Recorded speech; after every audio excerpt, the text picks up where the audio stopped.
Tanavade company जी आहे ती मी अनेक वेळा आमच्या त्यावेळेला सुद्धा उद्धव ठाकरेंना सांगितलं, शिंदेंना सांगितलं,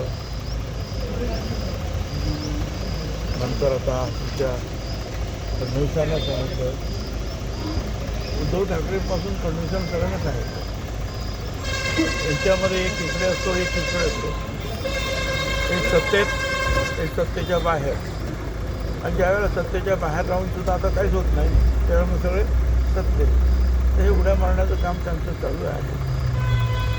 आता एवढं सगळं झालं तरी त्यांचे चिरंजीव मात्र शिवसेनेचे युवा प्रमुख म्हणून काम करतात.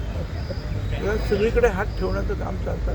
हे भुजबळ कुटुंबियांना आम्हाला ते काही जमत नाही आहे. आम्ही सगळे काही एका ठिकाणी जाणार, काय होईल ते होईल.